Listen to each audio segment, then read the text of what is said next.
Good day, everyone. I am Glian M. Florenosos from grade 11 discipline.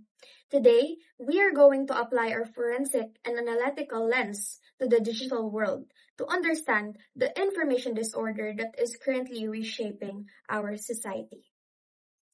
To keep things simple and organized, we're going to follow the 3 Ds. First, we will define. Like what Cara David often says, the term fake news is actually a bit too small for the digital world. Instead, we're going to look at the information disorder. This helps us categorize posts based on two simple questions. Is the information true? And are they trying to help or to hurt? Second, we will demonstrate. Staying smart online is a skill you have to practice. I'll show you the same tricks reporters like Jeff Canoy use, like how to find a photo's original source and how to tell if a website is a legit government page or just a clever scam. Third, we will dissect. I've gathered actual posts that went viral in the Philippines from 2024 up to this year, and we're going to break them apart to see exactly how they were designed to trick our brains. In the general public, people use the term fake news for everything, from a funny parody to a dangerous scam. But we know that a vague diagnosis leads to a failed cure. We start with disinformation. This is information that is 100% false and was deliberately made to deceive. The intent here is high-level malice, whether for political manipulation or financial profit. Next is misinformation. This is still false, but it lacks the sting of malice. It's an accidental error shared by someone who genuinely believes it's true. Finally, we have malinformation. This is the most unique because it is based on reality. It's the truth, but it's used as a weapon. Now that we have our framework, let's look closer at the most dangerous type, disinformation. The key word here is deliberate. This isn't a typo or a misunderstanding. It is a calculated attempt to manipulate our emotions and actions. To understand how this works, we need to look at a couple of examples. On your screen is a viral message targeting drivers by offering a 3,000 peso fuel voucher. This is a classic example of disinformation. It preys on people's financial needs during times of rising fuel prices. Notice how it looks like a standard government notification, designed to make you act quickly without thinking. So if we dissect this, we find two specific deceptive techniques. First is imposter content. They use the official name of the DSWD to borrow authority and make the lie look like the truth. Second is phishing. The link provided, dswdvipq.com, is a fraudulent domain. It mimics a government site to trick users into revealing sensitive data. So to be media and information literate, we don't just rely on our eyes. We use tools. When we put that suspicious URL through a technical check, Google Chrome's security system flags it as a dangerous site. This verification shows that attackers on this site are actively trying to trick you into revealing personal information. Finally, we must triangulate our findings with official sources. Here, we see a fake news alert through Radio Pilipinas explicitly stating that there is no online application for cash relief. So to reach a level of excellent verification, we must look beyond social media and see how mainstream journalism handles the threat. In this slide, we see a report from Net25 News where DSWD spokesperson Irene Dumlao, officially warns the public about these Peking cash aid messages. Okay, on this slide, we see a digital report from Inquirer.net, published on March 25, 2026. Mainstream media acts as a gatekeeper of information, and when a reputable outlet like the Inquirer reports on a specific tech scam, it elevates our findings from a personal observation to a verified public safety concern. Okay, so if we look closer at the details of the article, the DSWD is quoted directly, stating, and I emphasize, the DSWD will never send a link or whatever text message to our beneficiaries. So the article specifically mentions the exact example we identified earlier. A text scam telling people they could apply for a 3,000 peso if you will voucher at a suspicious link. And finally, we reach the most authoritative stage of our dissection, primary source verification. On your screen is a screenshot taken directly from the official DSWD website. Notice the date, March 25, 2026. This official rebuttal does more than just say the message is fake. It provides a counter-narrative.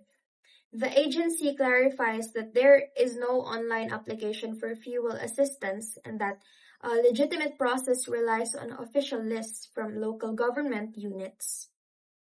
Okay, so this information is not just a social error. It is a legal violation. Under Republic Act number 10175, also known as the Cybercrime Prevention Act of 2012, the act of creating these fake DSWD pages falls under computer-related identity theft. So if the DSWD scam targeted our wallets, this next example targets our fundamental freedom of movement.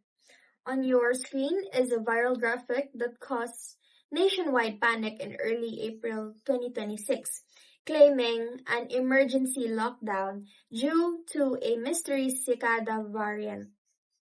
Now we must look beyond the surface of this image to understand how it was made to deceive. First, let's look at the top. I've labeled this imposter content. The creator deliberately used the official Department of Health seal to hack your trust. This is a high-level deception tactic designed to make a total fabrication look like a mandated life and death government advisory. Second, notice what I call the emotional trigger. Look at those words, emergency lockdown. They are written in massive, high-contrast yellow and red fonts against a dark background. It is intended to trigger an immediate fight or flight response, causing the viewer to panic, share the post instantly, and engage in social chaos. Okay, so to reach the highest level of verification, we must perform what is known as, again, triangulation. This means we look for the same truth across multiple independent high authority sources. In this slide, we see the first two pillars of our triangulation. On the left, Inquirer.net headlines the official stance, DOH, emergency lockdown due to COVID-19 variant, fake. On the right, GMA News reinforces this with an April 3, 2026 report stating that any claim of a lockdown due to the cicada variant is entirely false. And our final and most critical layer of evidence comes directly from the source of health authority, the Department of Health, or DOH. So Dr. Domingo also provides a vital tip for digital forensic checking. Always look for the blue check on the official Department of Health Facebook page. He confirms that the agency had to post a formal disclaimer to stop the panic buying and social unrest caused by the imposter graphic. Okay, so now that we have covered this information, we must address its quieter but equally confusing cousin: misinformation. So as you can see in our definition, misinformation is false or inaccurate information shared without harmful intent. Unlike the DSWD or lockdown scams we dissected earlier, misinformation is often born from honest mistakes, genuine misconception, or rapidly unfolding situations where facts aren't fully clear yet. So let's look at a very common example of misinformation found on TikTok. Due to the long waiting times for physical national IDs, many online sellers have started affiliating or offering services to print your digital national ID onto PVC plastic cards. They advertise these as durable, waterproof, and non-fading. And most people who share these posts, and even many of the small business owners offering the service, believe they are being helpful. They see it as a practical solution to a government delay. However, we must look at the technical and legal reality. To verify this, we look at this official public advisory from the Philippine Statistics Authority. So the PSA is the only authority authorized to print and issue national ID. This document, signed by the national statistician, warns that only the PSA-issued physical ID or the digital ID accessed through the official eGov.ph app are valid proof of identity. If we zoom into the most critical part of the advisory, the verdict is clear. The printing of the digital national ID in PVC or plastic cards is strictly prohibited. To confirm our findings, we look at this report from the Philippine Statistics Authority in Davao de Oro.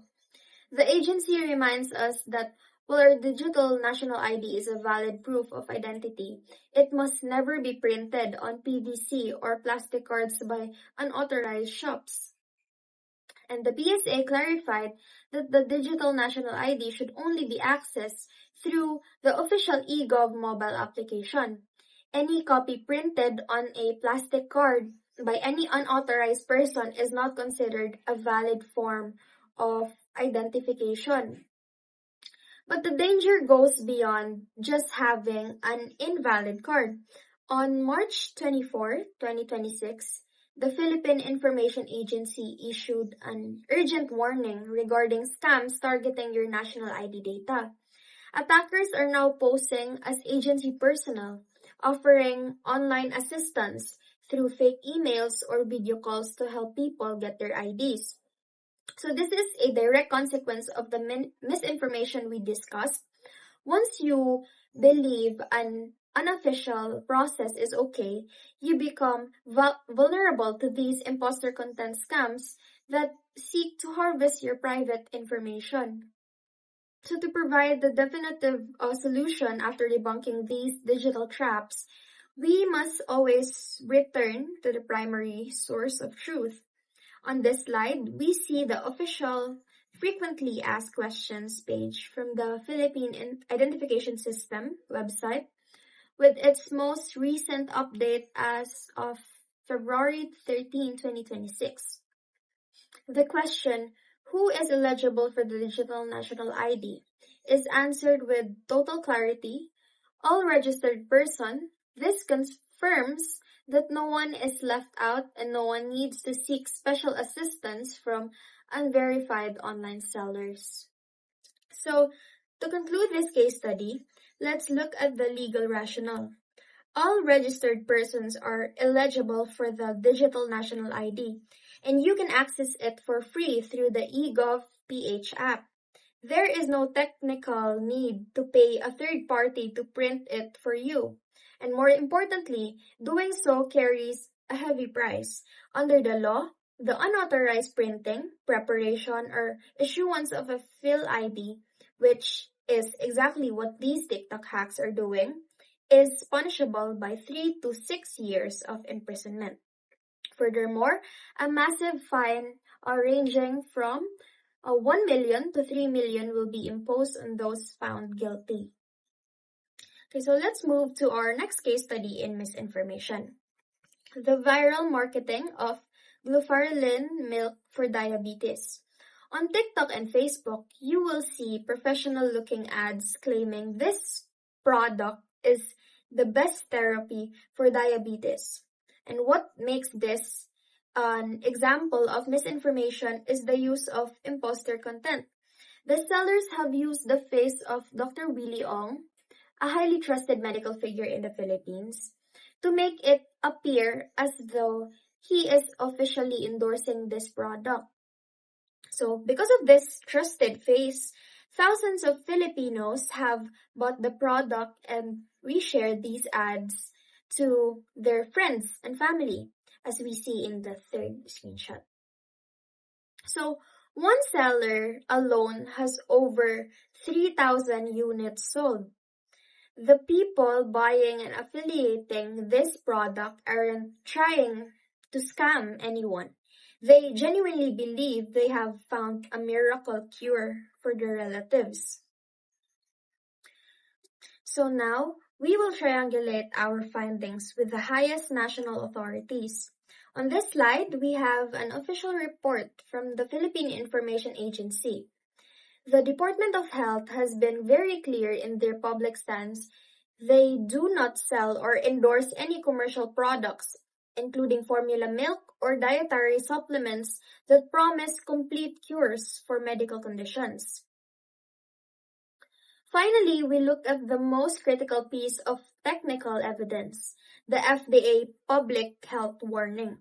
The Food and Drug Administration has issued multiple advisories specifically mentioning glufarilin gold special nutrition for diabetes. The FDA warns the public not to purchase and consume these products because they are unregistered. This means they have not undergone the necessary safety and quality evaluations required by law. So we have reached the most complex and perhaps the most ethically sensitive category of information disorder, malinformation. Unlike the lies of disinformation or the mistakes of misinformation, malinformation is based on accurate information. However, it is information that is used out of context, or it is private information that has been released into the public sphere. So our first case study in malinformation involves the controversial headlines surrounding the breakup of actors Bea Alonzo and Dominic. In early 2024, rumors began to circulate that Dominic's high-end condominium was being funded by a controversial male politician. It takes a fact that a politician owned the unit and moves it into the public sphere with a deliberate intent to cause harm.